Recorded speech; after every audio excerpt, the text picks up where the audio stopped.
teman-teman, kali ini kita akan belajar sistem gerak manusia. Pernahkah kalian berpikir, mengapa ya tubuh kita bisa bergerak? Kita bisa berjalan, menulis, berlari, dan melakukan aktivitas gerak lainnya karena tubuh kita memiliki alat gerak. Tubuh kita memiliki sistem rangka yang saling bekerja sama untuk melakukan gerak. Sistem gerak merupakan kesatuan di tubuh manusia yang membuat manusia biasa bergerak seperti yang dikehendaki. Tulang mempunyai fungsi utama sebagai alat gerak pasif. Tulang hanya dapat bergerak atau bekerja apabila ada bantuan dari otot. Dalam sistem gerak manusia, ada 3 komponen yang berperan penting. Yang pertama, tulang atau rangka. Yang kedua, otot. Dan yang ketiga, sendi. Tulang atau rangka adalah organ dengan struktur yang keras dan kaku yang membentuk kerangka manusia. Manusia memiliki sekitar 206 tulang yang tersusun membentuk kerangka di dalam tubuh. Otot adalah bagian pada tubuh manusia dan hewan yang berfungsi untuk menggerakkan bagian tubuh tertentu. Otot berperan sebagai alat gerak aktif. Otot inilah yang membantu tulang untuk melakukan gerak. Sedangkan sendi adalah tempat bertemunya 2 tulang atau lebih agar tulang tersebut bisa bergerak. Di setiap ujung tulang dihubungkan oleh sendi. Sendi membuat beberapa sambungan tulang di tubuh kita dapat ditekuk dan diputar bergantung pada jenisnya. Selanjutnya, fungsi tulang. Tulang mempunyai beberapa peran penting dalam tubuh manusia. Yang pertama, sebagai alat gerak pasif. Disebut sebagai alat gerak pasif karena tulang hanya dapat bergerak dengan bantuan otot. Yang kedua, sebagai tempat melekatnya otot. Otot yang melekat pada tulang biasa disebut otot lurik atau otot rangka. Yang ketiga, sebagai pembentuk tubuh. Susunan-susunan tulang yang saling terhubung inilah yang membentuk tubuh manusia. Yang keempat, melindungi organ-organ penting dalam tubuh manusia, seperti tulang tengkorak yang melindungi otak manusia, atau tulang rusuk yang melindungi organ-organ seperti jantung, paru-paru, dan hati. Susunan rangka manusia. Yang pertama, rangka tengkorak atau rangka kepala manusia. Rangka kepala manusia disusun oleh beberapa tulang yang saling terhubung. Ada tulang dahi, tulang baci, tulang ubun-ubun, tulang pelipis, tulang tengkorak atau tulang kepala belakang, tulang air mata, tulang hidung, tulang pipi, tulang rahang atas, tulang lidah, dan tulang rahang bawah. Tulang belakang terdiri atas beberapa ruas, yaitu 7 ruas tulang leher, 12 ruas tulang punggung, 5 ruas tulang pinggang, 5 ruas tulang kelangkang, dan 5 ruas tulang ekor. Tulang belakang terdiri atas sumsum tulang belakang yang berfungsi sebagai pusat saraf manusia yang mengatur seluruh kegiatan manusia. Kemudian, tulang rusuk dan tulang dada. Tulang dada manusia terdiri atas 3 bagian, yaitu tulang dada hulu, tulang dada badan, dan tulang dada tajuk pedang. Kemudian untuk tulang rusuk, ada 12 tulang rusuk, yaitu 7 buah ruas tulang rusuk sejati, 3 ruas tulang rusuk palsu, dan 2 ruas tulang rusuk melayang. Tulang rusuk dan tulang dada ini berfungsi untuk melindungi organ-organ penting dalam tubuh, seperti paru-paru, jantung, dan hati. Selanjutnya, tulang gelang bahu dan gelang panggul. Dalam tulang gelang bahu ada tulang selangka, tulang belikat, dan tulang lengan. Tulang gelang panggul terdiri dari tulang usus, tulang duduk, dan tulang kemaluan. Selanjutnya, tulang anggota gerak. Anggota gerak manusia dibagi menjadi anggota gerak atas, yaitu tangan, dan anggota gerak bawah, yaitu kaki.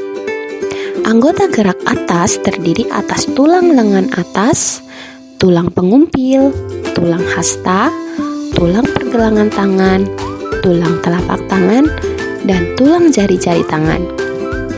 Sedangkan untuk tulang anggota gerak bawah terdiri dari tulang paha, tulang tempurung lutut, tulang betis, tulang karing, tulang pergelangan kaki, tulang telapak kaki, dan tulang jari kaki.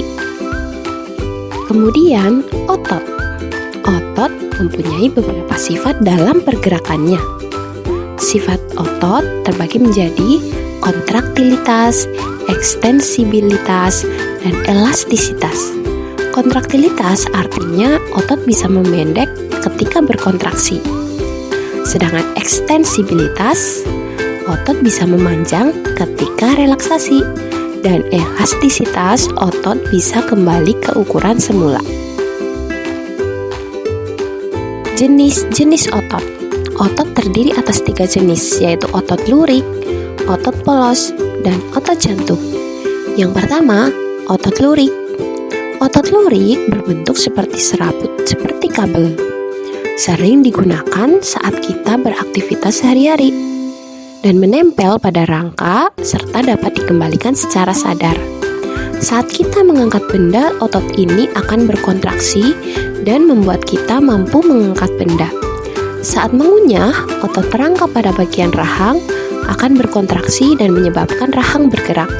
Begitu halnya ketika kita sedang buang air besar. Selanjutnya, otot polos. Bentuk ototnya gelendong seperti potongan-potongan kayu, bekerja tanpa kita sadari atau tanpa diperintahkan. Otot ini terdapat pada saluran pencernaan, pembuluh darah, saluran pernafasan, dan sebagainya.